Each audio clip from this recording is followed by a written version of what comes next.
Thank you, Wes. Back in the beginning of December, most of you were aware of the fact I had had some back surgery, and when I came home from the hospital, I was using a walker for a period of days.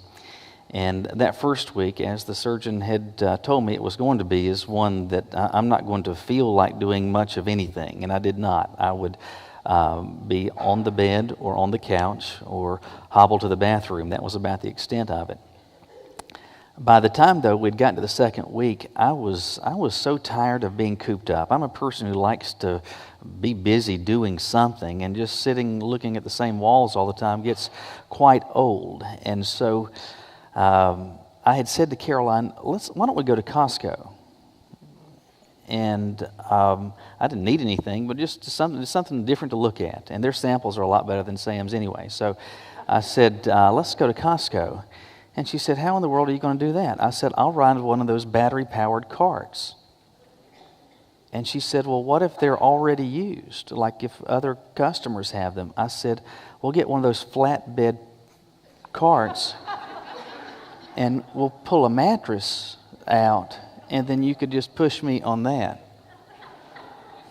She didn't like that idea, but anyway, I just said, I'm sure we'll be able to find one. And so she agreed, and we packed up and went to Costco. And thankfully, I was able to find one of those battery-powered carts. Now, at that point, I am, and just to paint the scenario for you, I'm 42 years old. And that's not 18 years old, but it's not 88 years old either. So I'm a look on the young side. I don't have anything physically evident that's going on with me. I'm wearing a corset brace that's I've got a shirt on over it, and I'm wearing a coat because it's cold, so you can't see that. And so I am in this battery-powered cart going down the aisles of Costco. And those of you who are seniors here this morning, I do not say this to offend you, but you were the ones that were giving me dirty looks. So I'm riding in this battery-powered cart, and though this was not said, I know what the thought was. What are you doing in my cart? There's nothing wrong with you. If you'd get up and walk, you'd probably weigh less.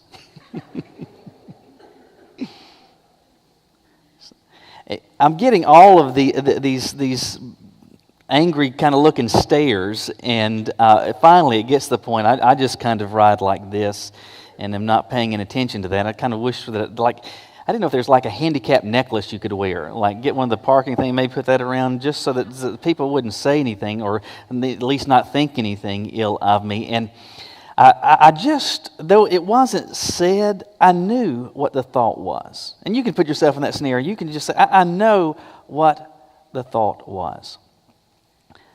We've been and continue today in a series of messages where we're looking at some of the questions that people asked of Jesus when he walked among us. And we're looking at those primarily because the things that people wondered about Jesus then, people are still wondering today. And they are still asking many of those. In fact, you have probably asked many of these exact same questions. Today we're going to look at a question that was asked of Jesus by Peter. And it's certainly true that Jesus knew what the thought behind it was. But what I want you to see today is that even as a reader of this passage, it doesn't take much examination or much consideration to realize that we too, I believe, can identify what it is that he was thinking, the thought behind the question. Why is that important? For two reasons. The question ultimately that Peter asked, many of us either have or we will ask the same question. In fact, maybe we will ask it repeatedly of the Lord. And the same suppositions that founded Peter's questions may be some of the exact same suppositions that you and I have that, like Peter, those suppositions are false. Look with me in your Bibles today to John chapter 13. John chapter 13. And we are going to start reading with verse 36. But as you're turning there, let me just set the context for you. We're in John chapter 13. Again, we're going to drop in verse 36 here in just a moment. But let me set the stage for you. The plane is in the process of landing. It's on its final approach for Jesus' earthly life and ministry.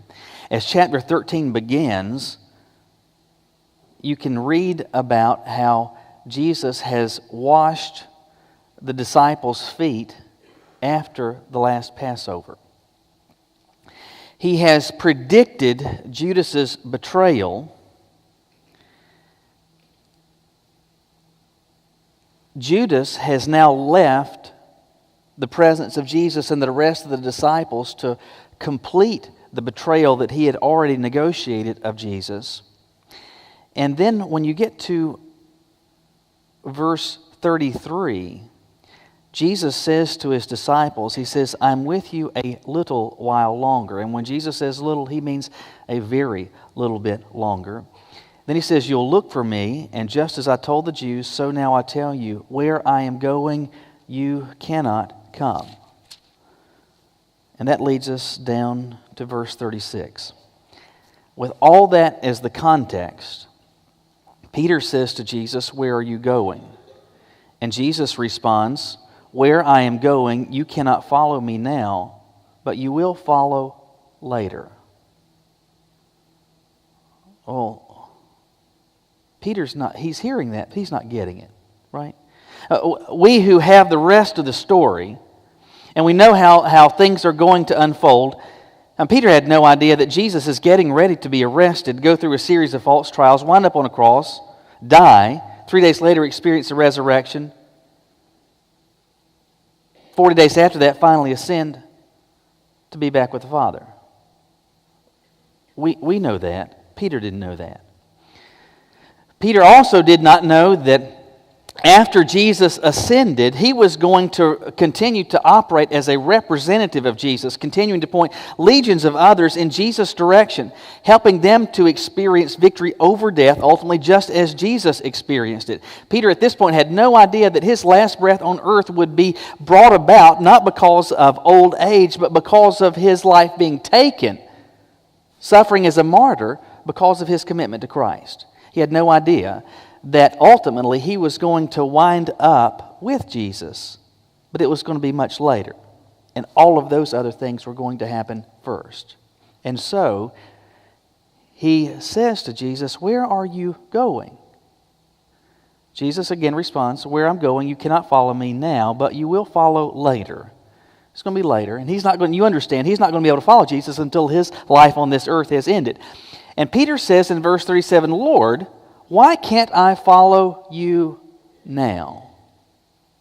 Now, let's first praise Peter because he is aware of the fact that Jesus is not going to be with him. He is not going to, Jesus has made clear, hey, God, there's going to be this breakup. We're not going to be together. What we've been experiencing over the past 3 years, this is soon coming to an end. And we ought to praise Peter because he's thinking, wait a minute, I don't want that. I like being with Jesus. I like being close to Jesus. I like having a close, regular relationship with Jesus. I really like that. And I don't want that to change. I do not want that to end. We should praise Peter for that. And so he says, Jesus, when he says, why can't I follow you now? Peter's thinking, I want to stay with you. But then he says this to the Lord, I will lay down my life for you. And then Jesus says, will you lay down your life for me? Truly, I tell you, a rooster will not crow until you have denied me 3 times. And you say, okay, Michael, I get this. Fairly simple story. I've got the context. I kind of see it as far as how things occur in the storyline of the final night of Jesus' earthly life and ministry. I can see the questions that Peter asks here, but what does this have to do with me? Look with me again at the question in verse 37. He says, why can I not follow you now? Bear in mind what has just occurred. Jesus has said, I am leaving you. And where I'm going, you can't go. You can't go at least now. Peter hears what Jesus has said, and he decides, I do not like that. You are telling me and sharing with me information that I do not like, that is not in keeping with my preference. You are saying something to me that is not how I want things to unfold. why can I not do this now? Why are we looking at this question? Why does this, or what does this have to do with me and you? At the end of the day, Peter is hearing a response from Jesus, a plan from Jesus that's not Peter's plan, that he doesn't like. And in response, his question to the Lord is this: well, why? Is it starting to click maybe while we're looking at this question? If you have known the Lord for any length of time, if you just came to know the Lord and began a relationship with Him sooner, maybe in short order you begin a relationship with the Lord, let me just let you in on something. There are going to be a stack of times and plenty of occasions where you're going to be faced with circumstances and you're going to want, you're going to expect, and in your mind you're going to rationalize or come to the position where you think things should happen like this. You think A should happen. And you will very soon come to discover that the Lord decides A should not happen, either not now or not at all. Instead, B should happen. Well, I want A to happen because, well, that's my plan. The Lord wants something different, and so what might my response be? Why? Why? And it's not simply an expression of inquisition. It's not merely an interrogative. It's not just the asking of a question. It is the expression of protest. Why? Why not? This is what I want. This is my plan. You're saying no. Why? Have you ever asked that question of the Lord yet? I'm sure if you had a relationship with the Lord that has lasted any length of time, there have been instances where already you have said, hey, God, I don't like this. I don't like what you're doing. My plan is X. So why isn't X happening? Why? What I want you to see is it is not merely that in form Peter is asking a question that you and I have or will ask. What I want you, if you pay close attention to it, I believe you can identify the thought behind the question. And that's important because the same thoughts that motivated Peter's questions are exactly the same things that motivate our expression of the same question. You say, I don't see it. Let me give you the first question. The first thought. When Peter says, Lord, why can I not follow you now? The thought behind that is this: I know what is best for me. Doesn't that stand to reason? Jesus has just said, listen guys, I'm getting ready to leave. You're just going to be with me just a smidgen, just a little bit more time. And then I'm going to leave. And where I'm going, you can't go. And Jesus says, well, where are you going? And he says, again, verse 36, where I'm going, you can't follow me now. That'll happen later. And so Peter's response is essentially say, well, time out, Jesus. No, that's not how this should work. I should be going where you go. That's how this whole system is operated now for 3 years. That's the norm. That's how I expect things to occur. That's how I want them to occur. You're going somewhere, I go with you, we all go with you. That's kind of how things work. When he says to the Lord, why can I not go with you now? It is not merely the expression of a question. It's the verbalization of protest. Jesus, I do not like this. This should not be happening. My experiences should be different than what you are describing. I know what I should experience, and I know when I should experience it. And what's his thought? I ought to be able to stay with Jesus, and I ought to be able to do so even right now. Where Jesus is going, I ought to be able to go, and I ought to be able to go there right now. On what basis does he say that? Because he thinks, I know best. I know what is best for me. I know what is best for me. If you have listened to or overheard enough conversations with us and our children, you've probably heard me refer to our third child, our son Philip, not simply as Philip, but as Big Phil. And if you've heard that, you might have perhaps wondered where exactly that came from. And it started about the time that Philip was, I'd say, around 3 years old. So At 3 years old, that would have made Andrew, the next oldest, close to 5, and that would have made Nathan around 6.5 or so. And you understand that a 6-year-old and a 5-year-old are able to do more physically than a 3-year-old can, right?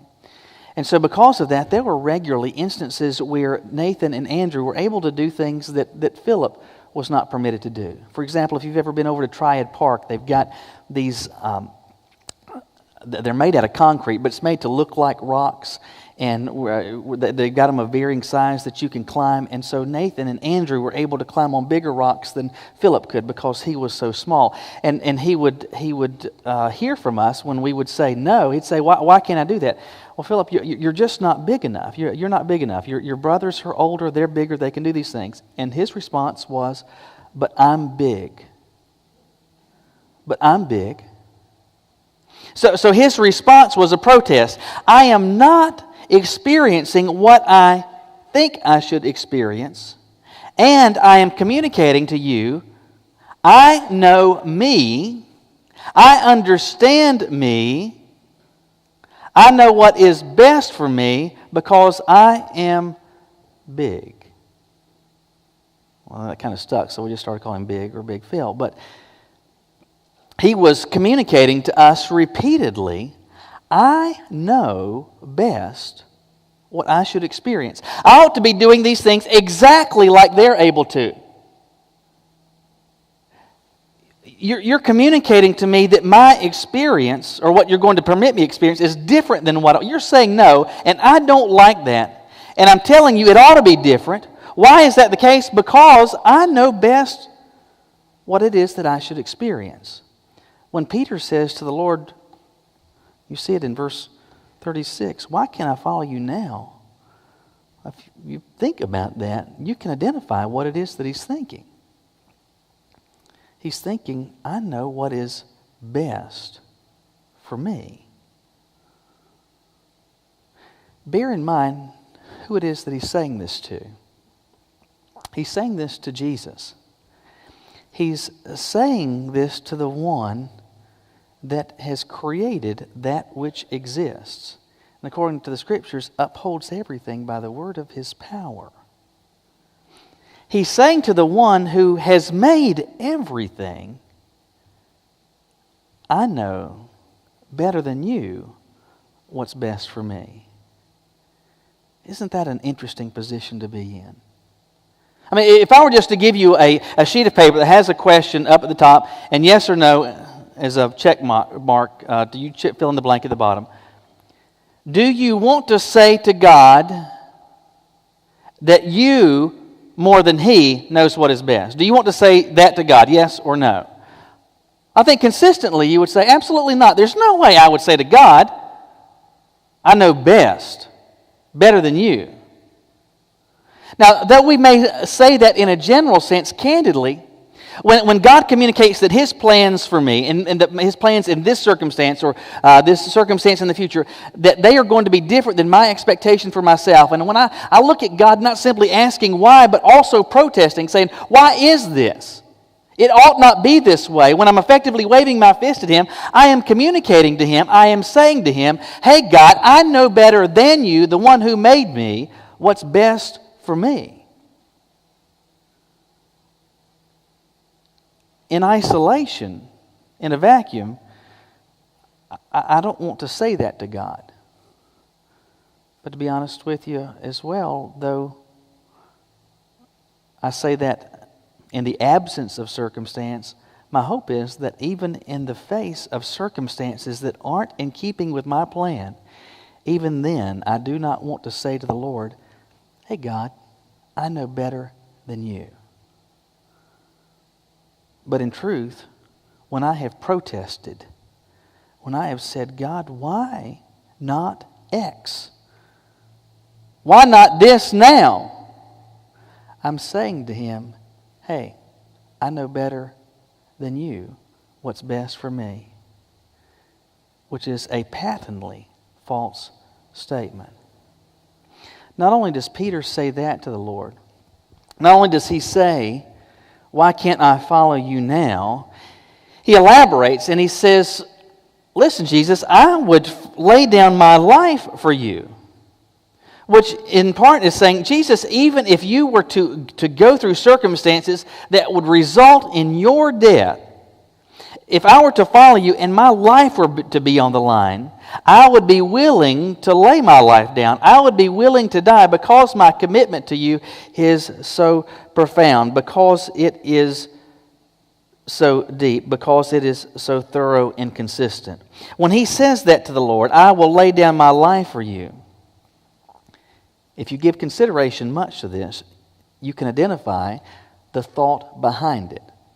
Not only has he said to the Lord, in essence, I know what is best for me, in that statement, he is saying, I know myself best.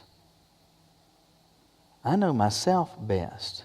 Bear in mind, keep in perspective what's going on.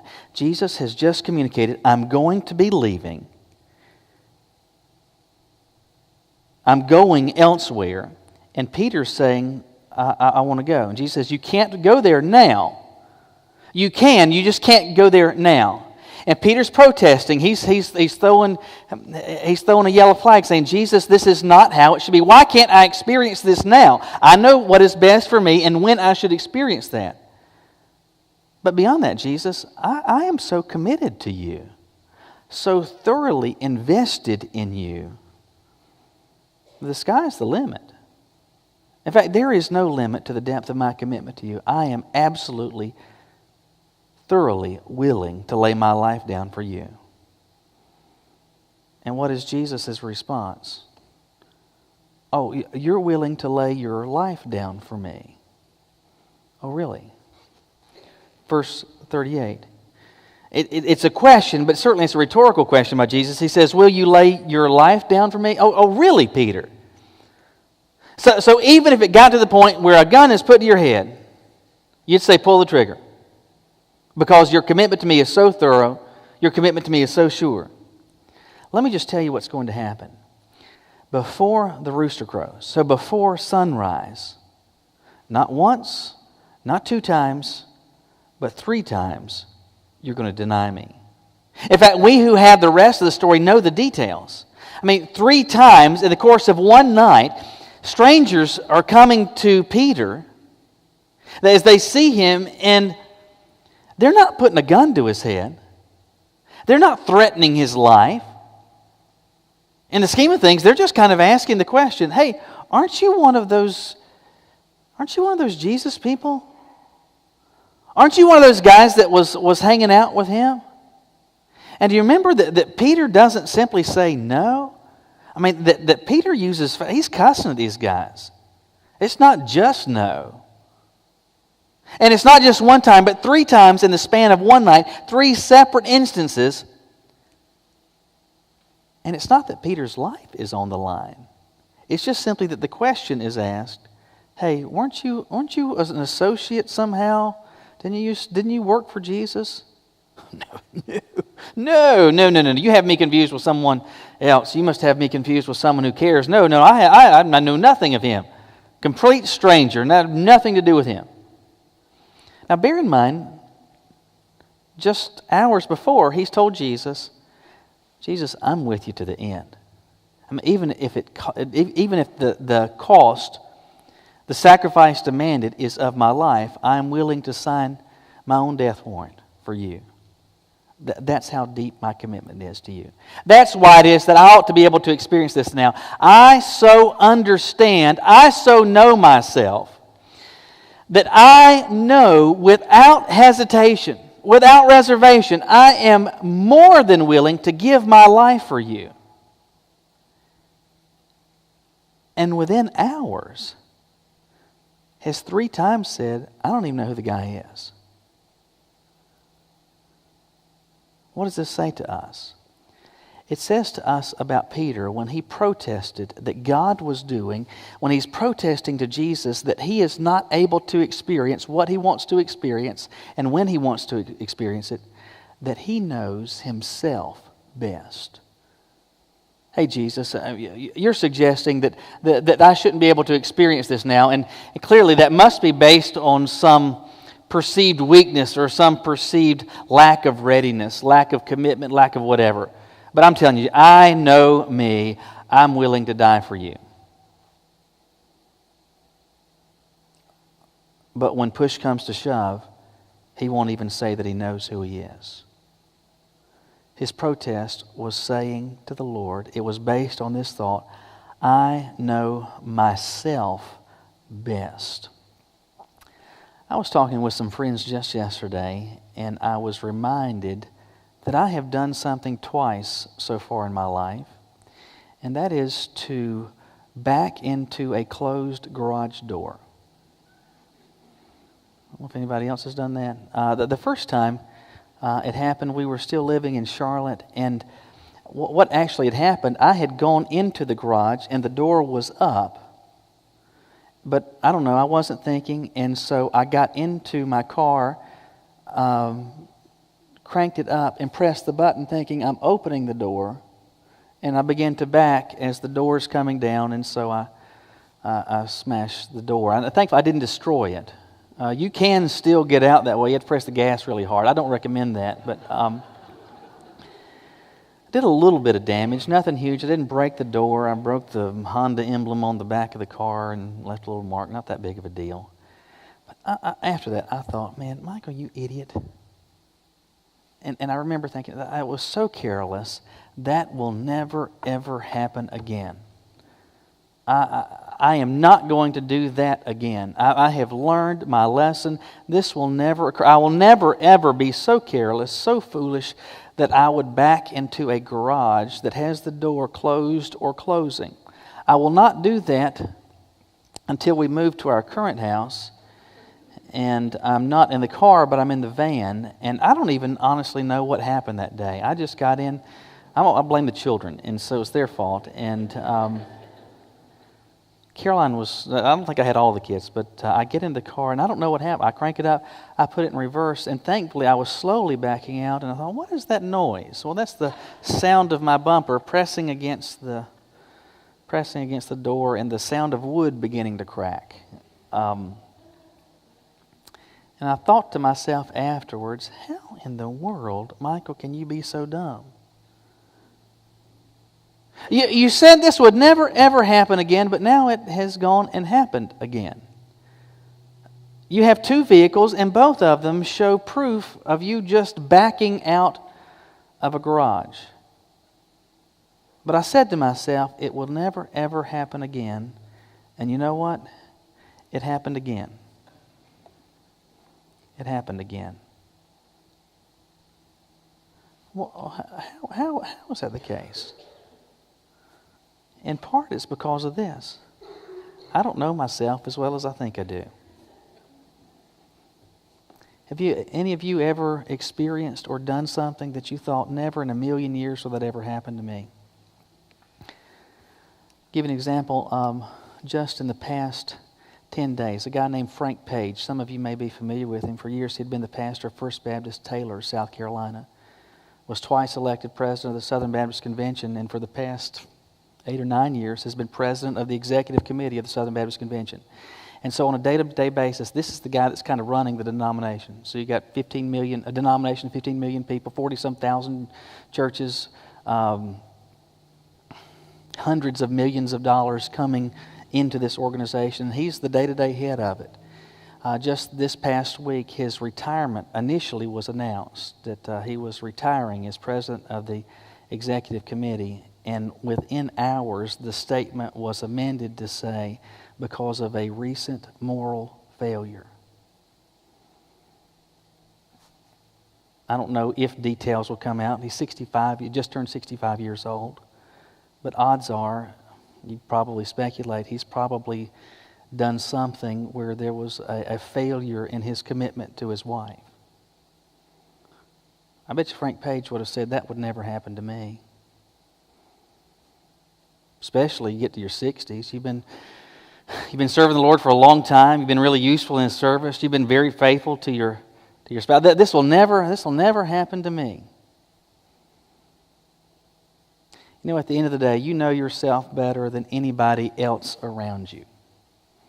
You know yourself better than your kids do or your spouse does.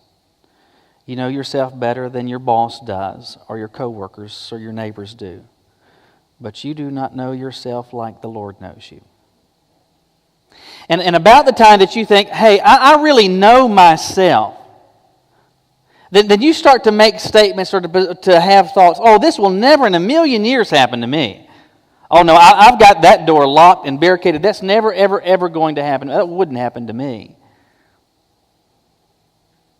Peter said that to Jesus, and before the sun came up, 3 times he has proven, I don't know myself so well. 3 times he has proven, Jesus, you know me better than I know me. Bear in mind, let me put all this back together again. Peter has been told by the Lord, what you want to experience, you're not going to be able to experience, at least right now. You may likewise hear from the Lord. He will communicate through His Word, through circumstances, through inner impressions that He puts on your heart through the Holy Spirit. You are not going to be able to experience whatever it is that you want. Your plans aren't going to. Your dreams, your aspirations, whatever it is, they're not going to unfold how you thought they would or should, or at least now. You're going to hear that. And Peter, after hearing that, protests. Hey, wait a minute, I've got a problem with this. Why? Why not now? And his protest was based on the thought that he knew best what it is that he should experience, and because he knew himself best. And at the end of the day, he was wrong on both counts. When you find yourself waving your fist at God, when you find yourself in a fit of desperation saying, God, I don't get this. It shouldn't be this way. Angry at God, not simply inquiring, but posturing your protest against Him, that protest will be rooted on the same thoughts that Peter had. I know what's best for me, and I know myself best. Peter was wrong.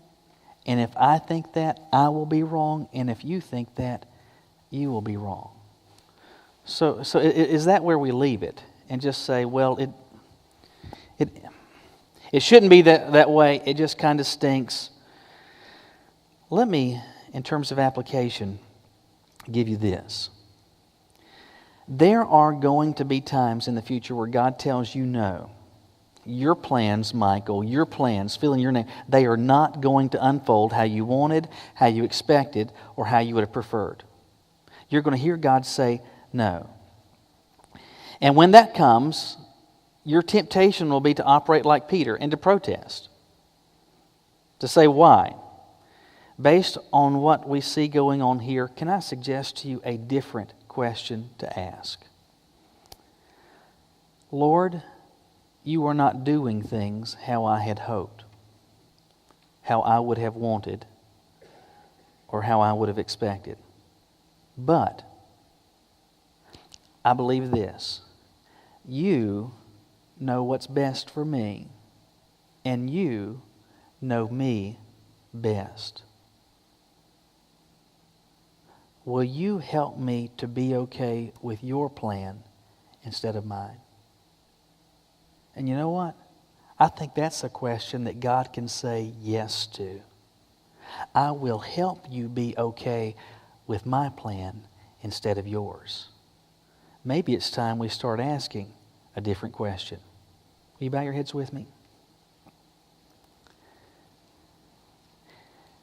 I don't know what it is that you have been going through in recent days, but it's entirely possible that you have been facing circumstances that have led you to look heavenward with a gigantic question mark.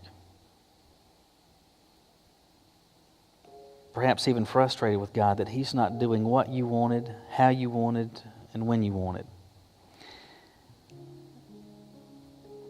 That frustration is common for any of us to experience, and I'm not suggesting that you have acted irrationally. You're acting just like Peter did, just like I have done. But maybe God has used Peter's example to underscore in your mind the reality that He knows best for you, and He knows you best. That's why His plans are different. Are you willing to say, Lord, I've been asking the wrong question? Will you help me to say to you, Lord, you know what's best for me and you know me best, and help me to be okay with your plan instead of mine? I'm telling you, as you sincerely ask that, I believe that God can and will say yes. And it may not happen overnight, but the more consistently that you ask that, I believe a recurring wave of peace will begin to envelop you, so that even when you do not understand what you're going through, and even though there may be real tears, even though there may be difficult circumstances, somehow, some way, you're going to be okay, knowing that the one who knows you best is doing what is best for you. Do you need to say that to Him today? Do you need to ask Him to help you be okay? Maybe you'd like to do that kneeling at this altar this morning, and I would say to you during this time of invitation, man, this altar is absolutely open. If you want somebody to pray with you, we'd be glad to. Maybe you're here today and say, well, Michael, I'm kind of puzzled about this whole idea of having a relationship with God in the first place. I'd like to start to figure that out. If you're uncomfortable coming forward and sharing that with me now, please see me after the service so that we can begin a conversation. Maybe there's some burden on your heart that you haven't gotten to the point where you're questioning God, why? You're not protesting, but you just want to say, Lord, as I'm going through this, help me to be okay with what you do. You know what's best for me, and you know me best. Lord, your word tells us that we didn't show, it is not that we just simply showed up. Your word tells us that we are fearfully and wonderfully made. We are made by you and in your image. And the fact that that is the case underscores the fact that the one who made us, that the Creator knows the creation best. And not only that, but your knowledge is such that you know what is best for us. I'm not pretending, God, that that's always easy to get. And in truth, this is a message that's a lot easier to preach than it is to live out. But Lord, I pray that you would impress upon our hearts something that can be. And what can be is that we can be okay when your plans are different than ours, when we're asking the right question. So Lord, as you are prompting us to make decisions and choices today, I pray that we would follow your lead. We say this to you in Christ's name. Amen. I'm going to ask if you would to stand as our praise team leads us in the hymn of invitation.